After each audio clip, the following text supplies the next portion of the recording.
So what do you guys believe then about the Holy Spirit? Do you believe the Holy Spirit is God, personal or?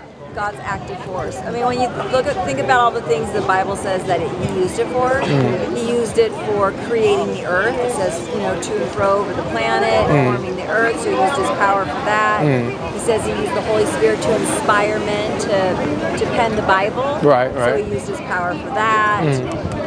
Just the different things Jesus used Holy Spirit in the miracles that He performed. So He used that God's power or active force in doing the things that He asked Him to Absolutely.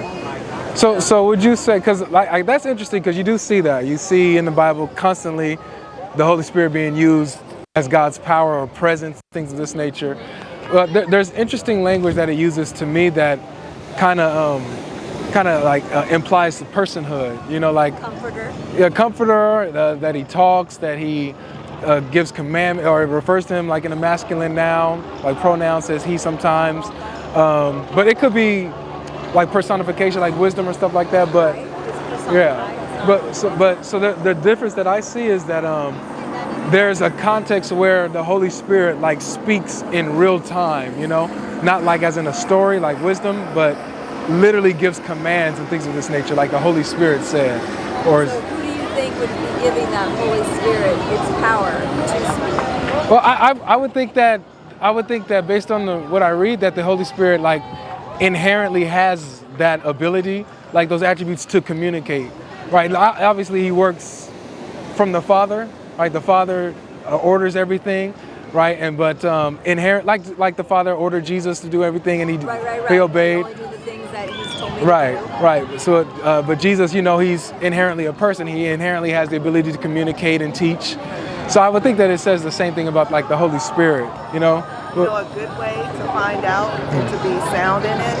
We do offer Bible studies, and that'll be one of the topics that'll be discussed. For sure. Our website, contact us. You can put your information in there, and someone can contact you and set up a time that's convenient for you. Definitely. To go in depth about that. I don't answer questions. Can I help you? You do this anywhere? Yes. Okay. Yes, for free. Because the point is for us to have a meaningful and deep relationship with our Creator, and to be involved in the promises that God has made, which are beautiful and wonderful. But we got to know who is who and what He's telling us those things are. Yeah. His truths, not what we want to make our reality, or make our thoughts our truth. I'll definitely check it out, because I'm really intrigued now, like by this idea, So lovely.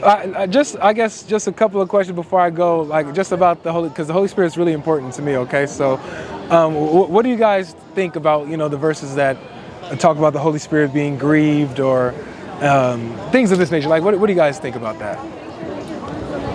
One, you've got to take the whole thing in context. But when you think about it, if you are giving your time, your energy to somebody, and they, like, say you give them a gift and everything, and you put all this energy into it, and then they go and trash it, you don't appreciate it. Yeah. It grieves you, but it's kind of grieved or taken away from all that energy. Yeah, I agree. That's good. So we're really,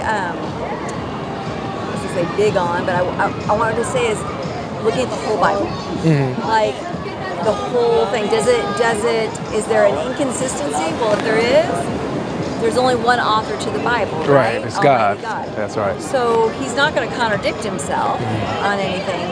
So if I look at something and go, but that doesn't fit in my mind with this, well then I better look at the whole picture and see where do I need to adjust my thoughts, because I know His are not wrong. Yeah, that's right. Our understanding is lacking, but God's like isn't. That I look at and say, but I was looking at it from over here, and it looks like this to me. Then I want to look at the whole scriptures and say, is that consistent with everything? And if not, then okay, then maybe I'm at a really weird angle. Yeah, that's all right. So I love that. Context and looking at the Bible as a whole on a particular subject is key to understanding anything, right? So That's how I am. That's when I came to the understanding, like, okay, when I look at things like wisdom or even sin is personified in given attributes and stuff like that, like it said, or iniquity, it says you're children of iniquity and transgression. Obviously that's personification and figurative talk, right? The hand of God. Yeah. The writing on the wall. Yeah. Was it really a hand? Right. A physical hand? Does he use language so that we grasp it? I mean, God's a spirit. Right. And different things. So yeah. Sometimes I feel like they give us things so that we can kind of grasp the concept Exactly. better, Exactly. you know? Exactly. And we're so visual, such a visual creation that kind of description gives us like, oh, okay, I like we'll say, I see what you mean. Yeah. Or I see what you said. Yeah. You don't see the words. But That's good. We grasp it. We get the concept. We understand of it. Yeah. So Yeah. So that's beautiful. So this is what I like to do. Like when I'm reading the Bible, and I use the context to let me know whether what I'm reading is figurative or what I'm reading is like real time reality or literal, right? And so there's a difference when it comes to like, wisdom or transgression, things of this nature. It personifies it definitely, but it's not, it's obviously figurative language, right? When I go to the Holy Spirit, this is what's interesting to me. Like the Holy Spirit, like he speaks and literally the apostles hear the words of the Holy Spirit. The Holy Spirit commands or appoints, gives positions, right? Gives assignments. And then also like, there was a time where they said, I forgot the verse exactly, but they said that it seemed good to us and to the Holy Spirit for us to send you this letter and give you these commands when they were talking to the Gentiles. You guys familiar with that?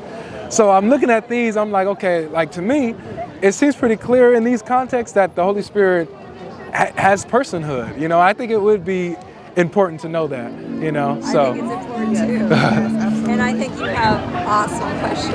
Thanks. So, I appreciate you. I will be digging. Answer questions. Oh my God.